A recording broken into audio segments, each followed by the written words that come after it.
You're listening to a CNA podcast. Are you the kind of person keeping up with the latest trends in fashion? Do you enjoy browsing, online shopping, adding items to your basket piece by piece? And then what do you do with your old clothes and shoes? The choices that we make about buying new items and disposing of unwanted ones, of course, have an impact on the environment. Today, ahead of the International Day of Zero Waste, we run fast fashion through its paces. Hello and welcome to Climate Conversations. I'm Jack. Board and Liling Tan is back again for more. It's her favourite time of the week. Hello to you. Hello, Jack. And that's right. There's nothing quite as riveting as talking total planetary destruction with you every week. How are you? Wow. Well, you're in that kind of mood. Okay, interesting. Now, looking at you and hearing, about what you get up to on the weekends, it seems like you do enjoy your fashion a little bit. Are you a fashionista? Are you on top of all the trends? Are you in vogue when you stroll around the newsroom? Stroll, Jack? Dude, I glide into the newsroom like I own the runway. It's like Fashion Week every week here at CNA. No, that's not true. I'm pretty low maintenance. Some of the stuff I wear, like this shirt right now, is about like 10, 15 years old. Yeah, nice. So I do keep my stuff for a really long time. But I do have a somewhat unhealthy relationship with shoes. And I don't want to talk about it. Okay. What about you? Is that the same t-shirt you wear all the time, or do you have a closet full of the same t-shirts in the same color? Do you bulk buy? You know too much. You know too much.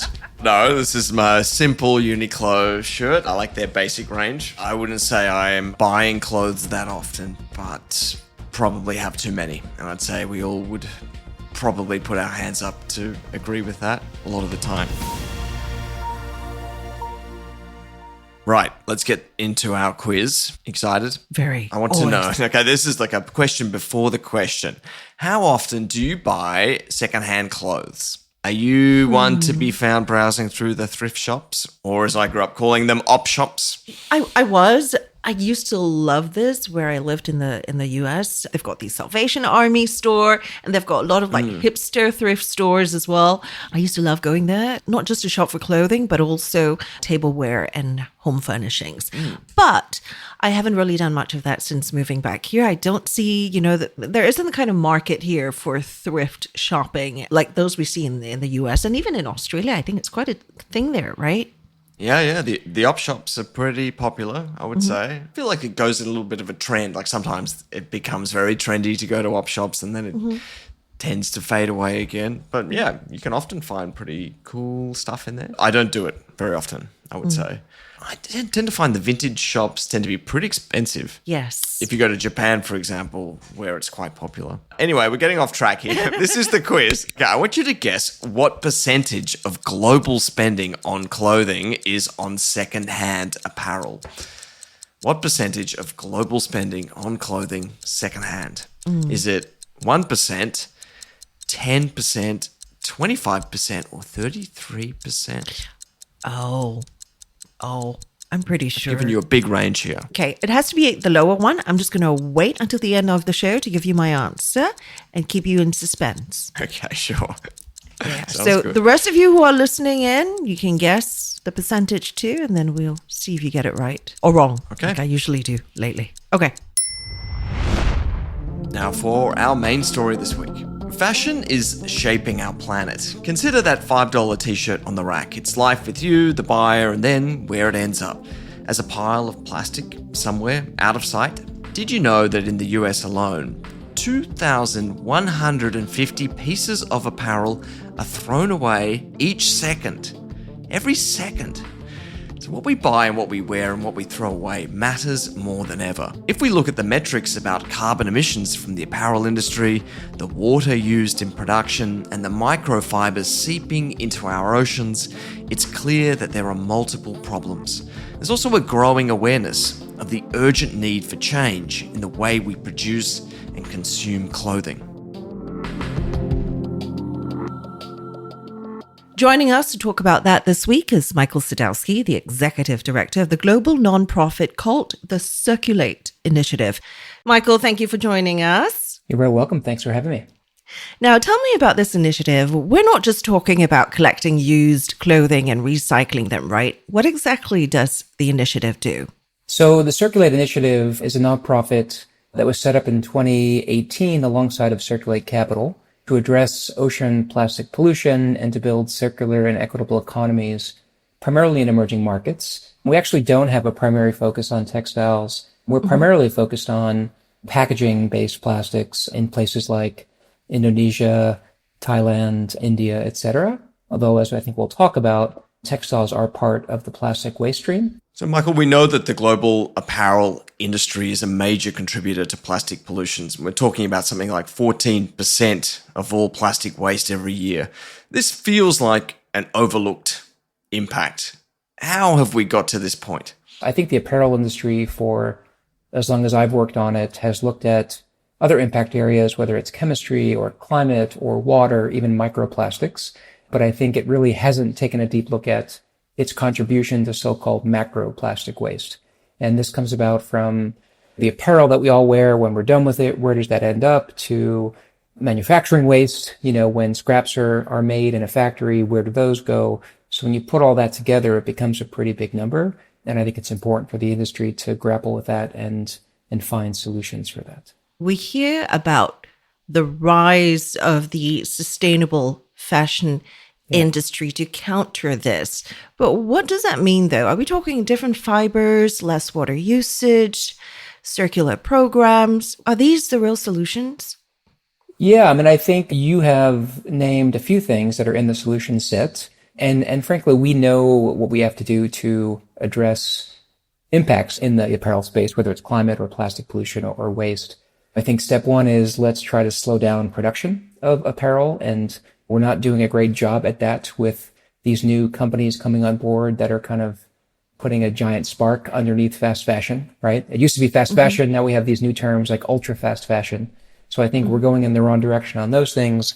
I would say you have companies that are experimenting with new business models on resale, on repair.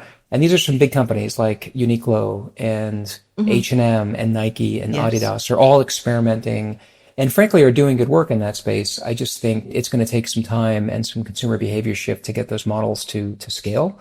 There's a lot of good work happening on alternative materials, whether it's recycled polyester, better cotton, as well as kind of so-called next generation materials. There are companies trying to figure out how do you scale textile to textile recycling, for example, which is a very challenging thing to do. So how do you take an apparel item, often that are blended materials, right? We don't sell too many pure poly cotton products these days. Generally, things are blended.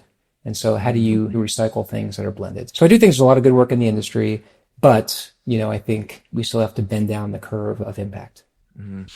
Southeast Asia is really central to this story, isn't it? As a major clothing manufacturing hub.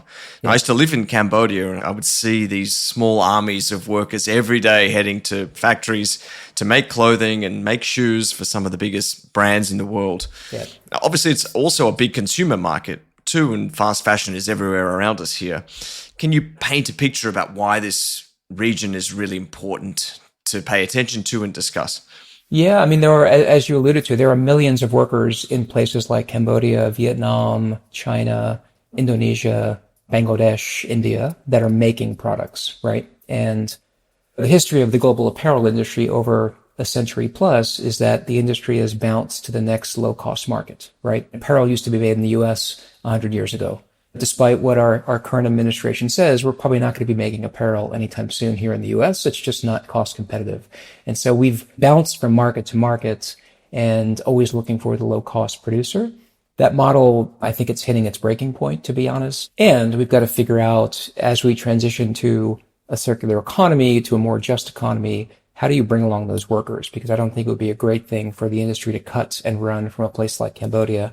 These are jobs that we from the West may not think they're great jobs, but this may be the option that places like that have. So I think it's really important to understand with local stakeholders what the impacts of that might be before we move.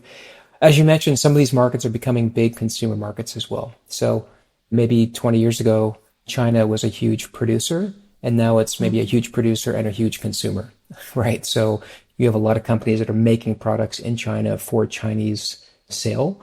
whereas maybe that was not the case 20 years ago. So the apparel industry the manufacturing base is Southeast Asia, right? All those countries I mentioned. And, there's some good work happening as well in terms of climate, shifting to renewable energy, dealing with water pollution, et cetera. So I don't want to overlook that.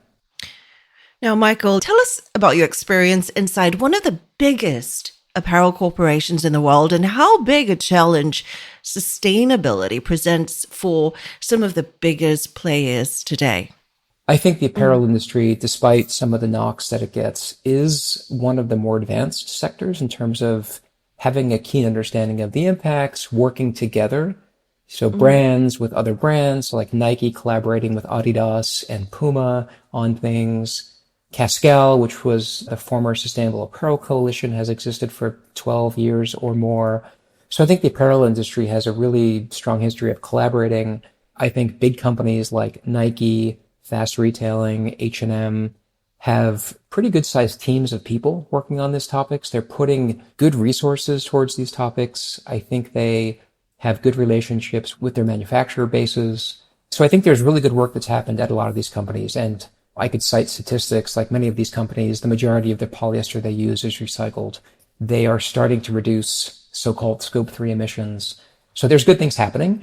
And then I will say that these companies are fighting up against an economic system that if you do want to shift to 100% renewable energy in Vietnam or Bangladesh or China, you're hitting up against these kind of structural limits, right? Where it may not be possible to do renewable energy in a certain country. Like Vietnam, within the last 6 months, just actually initiated a policy to enable companies to buy large-scale renewable energy. That's something I started working on at Nike maybe 10 years ago, and it finally just happened within the past 6 months. It's a bit wonky. It's a power purchase agreement, but it allows companies to do large-scale renewable energy at scale. Okay, you mentioned earlier about this consumer shift. How much of this traction that we're seeing in sustainable manufacturing, apparel manufacturing, how much of that has to do with consumer behavior? How much of it has to do with regulation? And how much of it has to do with a genuine intention by corporations to kind of transition away from fossil fuels? I've worked in this space for 25 some odd years, and I actually wrote a graduate school paper, and not to date myself, but this was probably 2002, about consumer interest in sustainability. And you often see these surveys that say 80% of consumers will pay more for green products. And categorically, that's just not the case, or else we would see a different outcome in all sectors, right? If 80% of consumers paid more, then food systems would look different, apparel would look different, automotive would look different. It's just not the case. And so I think there's a sliver of consumers, and probably depends on where you are in the world. Maybe in certain European countries, it's a little bit higher, but I think it's sub 10, sub 5% of consumers that are deep green that will actually go out, look for a shirt and say, that's organic cotton. It's 20% more. I'm going to buy that t-shirt. I think companies that I've named so far, they're doing this for a few reasons. One, they have employees that really care about these issues. They see the imperative to act. They want to be part of a different future, right? And so I think Nike got started on this journey in the late 90s, and I would say probably a lot of companies did. As climate started to hit the headlines and people started to see the impacts of water pollution in places like Bangladesh and China, go to a denim factory, you see the blue water coming out the back. Like once you see this stuff as a human being, you feel like you have to act on it, right? So I think employee awareness and wanting to change. I think certainly you see the regulatory headwinds coming in Europe and California and other places. I think there's a competitive angle to this. I think when you see companies like an H&M wanting to compete maybe with Zara, right? Or brands competing, or Nike and Adidas, there's a competitive angle to this. But I also just think there's a risk perspective. Like I think, and this is interesting, that I see a lot more manufacturers now setting science-based targets and really investing because they're in locations that are getting hit hardest by climate, by water stress. If you look at these maps that people put out of climate risk, of water risk, it's US has impact, like Nike's here and Levi's is here, but like really, if you look at their supply chains, like that's where the impact hits. And if you're a manufacturer that's based in Pakistan, a couple of years ago, I think they lost a third of their cotton crop, right? A good portion of the country was underwater. You have countries like Vietnam, which has experienced brownouts because of unreliable electricity. So if you are a brand and you see that, it's a business risk, right? You can go to your CFO and say, we've got to do something because we're not going to get our product on time. Like, they don't have to be a greenie to get that point. Yeah. Michael, we also see an increase in demand for secondhand clothing. Yeah. I'm sure you've observed this, and this is an industry that's expected to be worth $300 billion by 2027, which is crazy. Is that a good thing? And why is it happening? Is it pure consumer economics? Or is it just kind of trendy to go out and buy these kind of retro pieces? Or is there actually sustainability in mind and people are kind of thinking about not being so wasteful when they buy things? You know, I've got a 19-year-old and that's how she primarily shops for clothing, right? She goes out to thrift shops. And I think it's part of all of what you described. It's an eco-consciousness. It's a thrill of the find. You can go out and find new things. It's affordability. So I think it's all of those things. If I had to rank those things, I think it's probably affordability is the biggest driver. And then what can I find, right? It's always different. It's new. It's more interesting going to a thrift shop than maybe it is to go to a retailer because you can see different things. I think it's generally a good thing only if that resale item kind of takes the place of a new item, right? And for me, that's an open question, right? You have maybe young people buying secondhand, but then also going to Shein and Temu and buying that stuff. And so if you're doing both, it doesn't really solve the problem, right? You're still consuming more. You're still supporting it. And I think resale and rental and repair are not easy business models to solve for. I think certain companies and certain product types work really well. Outdoor gear, ski wear, things like that. But I think everyday fashion, sneakers, athletic sneakers, it's not the easiest thing to do. Getting consumers comfortable with that takes some time. In certain markets, by the way, I'm probably primarily talking US, Europe. You know, I think depending on where you are in the world, like secondhand is what people wear, right? For good or bad. And we hear so often the messaging, buy less, recycle more, be brand conscious. But people know this and they don't act it out. They don't follow through on it. If you had one thing you'd like to see from a consumer perspective that is realistic to help make fashion more sustainable, what would it be? Gosh, realistic there is the key word, right? And we're now in an age where people have access to so much information, right? And they're online all the time and they're bombarded with social media of different kinds. It should be as easy as it's ever been to research what a brand is doing and make a purchase based on that. But it's still not happening at scale. And different platforms have tried this over the years. 27 years ago, I worked with a small nonprofit and created a little guidebook called Shopping for a Better World. And it had like brand rankings, right? In that small softcover book.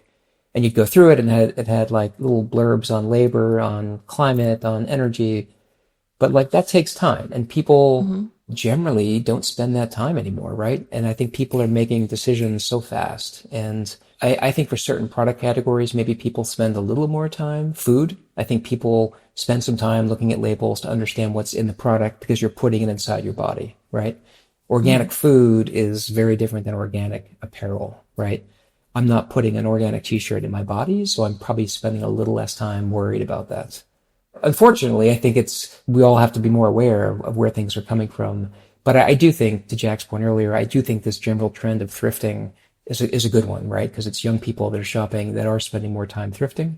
I think we need them spending less time in ultra fast fashion. But I don't think the consumer is going to save us here. I think ultimately, if we want to get over some of these structural issues I've mentioned, I think you do need the right regulatory environment to make this work. Thanks very much, Michael. Super interesting discussion. You're making me feel more conscious about what I'm wearing now on a daily basis.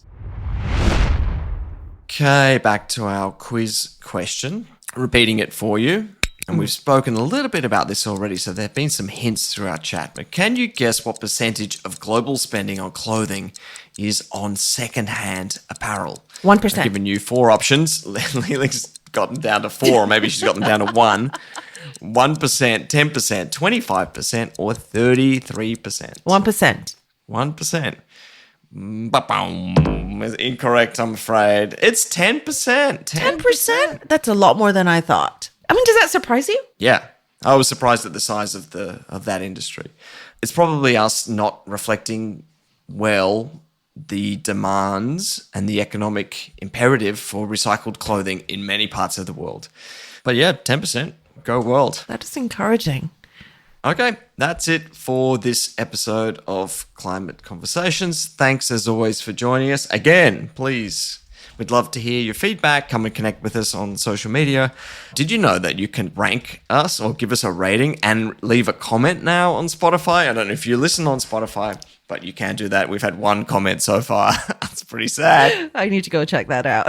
All right. Thank you guys for listening in again. Catch you all next week. Same time, same place. I'm Liling Tan. Bye for now. I'm Jack Board. Thanks as always to the team that put together this podcast. Sai Ye Win, Tiffany Ang, Janani Jahari, and Crispina Roberts.